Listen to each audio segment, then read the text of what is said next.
அனைவருக்கும் வணக்கம். ஒரு தாய், தந்தை, குழந்தைகள் இருக்கின்ற அந்த அமைப்பை நம்ம என்ன சொல்வோம்? அந்த அமைப்பை குடும்பம் அப்படின்னு சொல்லுவோம். இதே இது தாத்தா, பாட்டி, பெரியப்பா, பெரியம்மா, சித்தி, சித்தப்பா, குழந்தைகள் இருக்கிறத நம்ம என்ன சொல்லுவோம்? அந்த அமைப்பை கூட்டு குடும்பம் அப்படின்னு சொல்லுவோம். இது சிறிய தாய், தந்தை, குழந்தைகள் இருக்கிறத சிறிய குடும்பம் சொல்லுவோம். தாத்தா, பாட்டி, சித்தி, சித்தப்பா, பெரியப்பா, பெரியம்மா, குழந்தைகள் அனைவரும் இருக்கிறத கூட்டு குடும்பம் அப்படின்னு சொல்லுவோம். இப்போ உங்களுக்கு உங்க பாட்டி தினமும் கதை சொல்லியிருக்கிறாங்களா? ராத்திரி முன்னாடிலாம் என்ன பண்ணுவாங்க? பாட்டி இல்லாட்ட தாத்தா இல்லாட்ட அம்மா நம்மளை என்ன பண்ணுவாங்க? கதை சொல்லி என்ன பண்ணுவாங்க? நம்மளை தூங்க வைப்பாங்க. நல்லா கதை கேட்போம். அந்த கதைகள் கூட எப்படி இருக்கும் அப்படின்னா, ஒரு நன்மை தீமை பற்றிய கதை, நீதி நெறிகள் பற்றிய கதை, அப்படிப்பட்ட கதைகள் தான் நம்ம பாட்டி தாத்தா, இந்த ராமாயணம், மகாபாரதம் அந்த மாதிரி உள்ள கதைகள் எல்லாம் நம்ம பாட்டி நமக்கு சொல்லி தந்திருப்பாங்க. இப்போ அது மூலமாக நமக்கு நல்ல பழக்க வழக்கங்களை நமக்கு கற்றுக் கொடுத்துருப்பாங்க. இப்போ நீங்கள் பள்ளிக்கு வரீங்க. இப்போ பள்ளியில் அதிக நேரம் நீங்கள் பள்ளியில் தான் செலவிடுறீங்க. இப்போ ஒரு வகுப்பறையில் இருக்கிறீங்க, ஆசிரியர் உள்ளே வர்றாங்க. அப்போ நீங்கள் என்ன பண்ணுவீங்க? ஆசிரியர் உள்ள வந்த உடனே என்ன பண்ணுவீங்க? எந்திரிச்சு காலை வணக்கம், காலை வணக்கம், மதிய வணக்கம், மாலை வணக்கம் அப்படின்னு சொல்லிட்டீங்க. இது ஒரு நல்ல பழக்கம். இதே ஒரு ஆசிரியர் நீங்க உள்ள வரும்போது நீங்க எதுவுமே சொல்லாம அமைதியா இருந்தீங்க அப்படின்னு சொன்னா அது ஒரு நல்ல பழக்கம், ஒழுக்கம் கிடையாது. அப்போ நல்ல பழக்க வழக்கங்களை நமக்கு குடும்பமும் கற்றுத் தருது, நமக்கு பள்ளியும் நமக்கு கற்றுக் கொடுக்குது. இதே பல புத்தகங்கள் நீங்கள் படிக்கும் பொழுது அந்த புத்தகத்தின் வழியாகவும் நீங்கள் என்ன பண்ணலாம்? பல நூல்கள் வழியாக நீங்கள் பல நல்ல பழக்க வழக்கங்களை, நீதி நெறிகளை நீங்கள் கற்றுக்கொள்ளலாம்.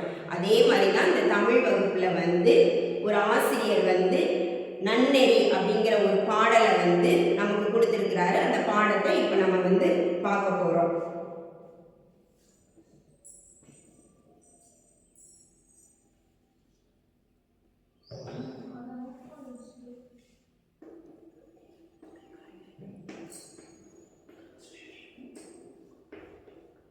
இப்போ நன்னெறி இதை பிரிச்சீங்கன்னா உங்களுக்கு எப்படி கிடைக்கும்? நன்மை கூட்டல் நெறி. இப்போ நெறினா என்னது? நல்ல பழக்க வழக்கம், ஒழுக்கம் அப்படின்னு தான் சொல்லுவோம். நன்மை அப்படின்னா நல்லது. இப்போ நல்ல பழக்க வழக்க ஒழுக்கங்களை பற்றிய ஒரு பாடல்ல தான் நமக்கு ஆசிரியர் கொடுத்திருக்கிறாரு. இந்த பாடல் எப்படின்னா நீதி நூல்களுள் ஒன்று.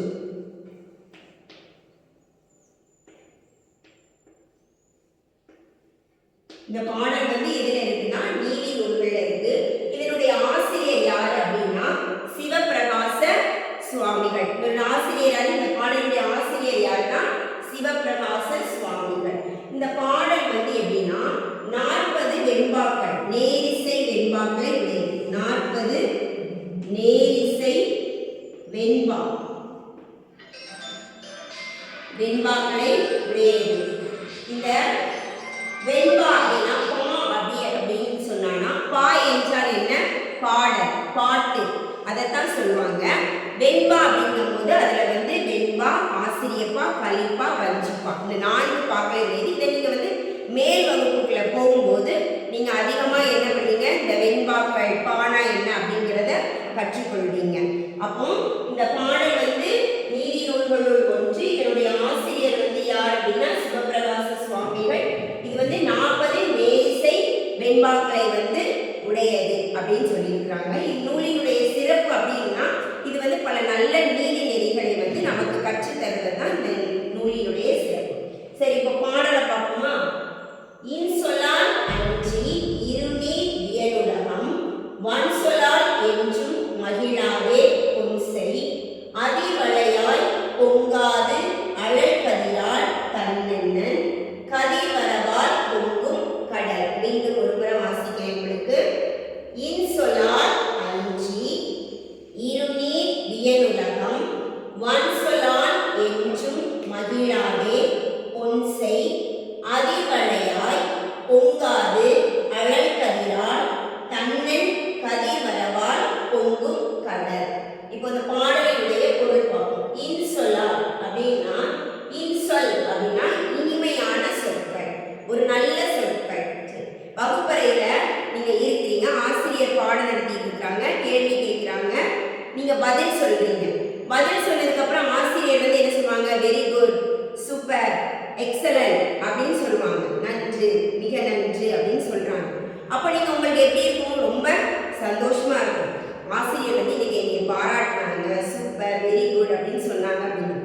அதுக்கு பதிலா நீ நல்லாவே சொல்லலை, நீ சொன்ன விடை வந்து தப்பு அப்படின்னு சொல்லி உன்னைய வந்து மோசமான வார்த்தைகளால பேசினானா உனக்கு உன்னுடைய மனநிலை எப்படி இருக்கும்னா, நீ ஒன்னு அறியாமே ஃபர்ஸ்ட் முதல்ல அழுக வந்துடும். அதுக்கப்புறம் உனக்கு வகுப்பறைக்கு வருவதற்கு ஆர்வம் இருக்காது, பள்ளிக்கு வருவதற்கு விருப்பம் இருக்காது.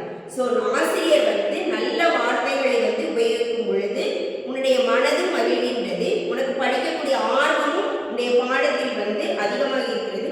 எல்லாவற்றையும் மேலாக அந்த பாடம் வந்து உனக்கு பிடித்த பாடமாக மாறிவிடுகின்றது. இந்த ஆசிரியர் வரும்போது என்னை அதிகமாக பாராட்டுவார்கள், நல்ல வார்த்தைகளை பேசுவார்கள், நல்ல உற்சாகத்தோடு எடுப்பார்கள், உற்சாகம் ஊட்டுவார்கள் என்று நீ நினைக்கும் பொழுது அந்த பாடத்தின் மீது உனக்கு தனியாக ஆர்வம் வருகின்றது. அதைத்தான் இந்த இன்சொல் அப்படின்னு சொன்னா இனிமையான சொல். இருநீர் வியனுலகம் அப்படின்னா கடலால் சூழப்பட்ட பரந்த உலகம். இப்ப நம்மளுடைய நாடு வந்து எப்படின்னா 3 பங்கு கடலாலும் 1 பங்கு நிலத்தாலும் சூழப்பட்டு, அப்ப அதிகமா எதனால சூழப்பட்டிருக்குது, கடலால் வந்து சூழப்பட்டிருக்கிறது. ஒன் சொல் அப்படின்னா கடுமையான சொல். அதான் சொல்றேன், நான் வந்து நீ மோசமான பிள்ளை, உனக்கு நீ நல்லாவே படிக்க தெரியாது, நீ எதுக்குமே லாயக்கில்லை அப்படின்னு சொல்வதுதான் எனது கடுமையான சொற்களால் உன்னுடைய மனதை வந்து அது வந்து பாதிக்கிறது. அதிவளை அப்படின்னா ஒலிக்கின்ற வளையல். அப்போ வளையல் கை நிறைய நீ வந்து வளையல் போட்டிருக்கும் போது அந்த மேலே கீழே ஆட்டும் போதே அது எப்படி இருக்கும், அதிகமான சத்தம் இருக்கும். அதான் என்னன்னா ஒலிக்கின்ற வளையல். கதிர் வரவால் அழல் கதிரால். அழல்னா என்னதுன்னா சூரியன். சூரியனுக்கு மற்றொரு பேர் என்னது, கதிரவன்.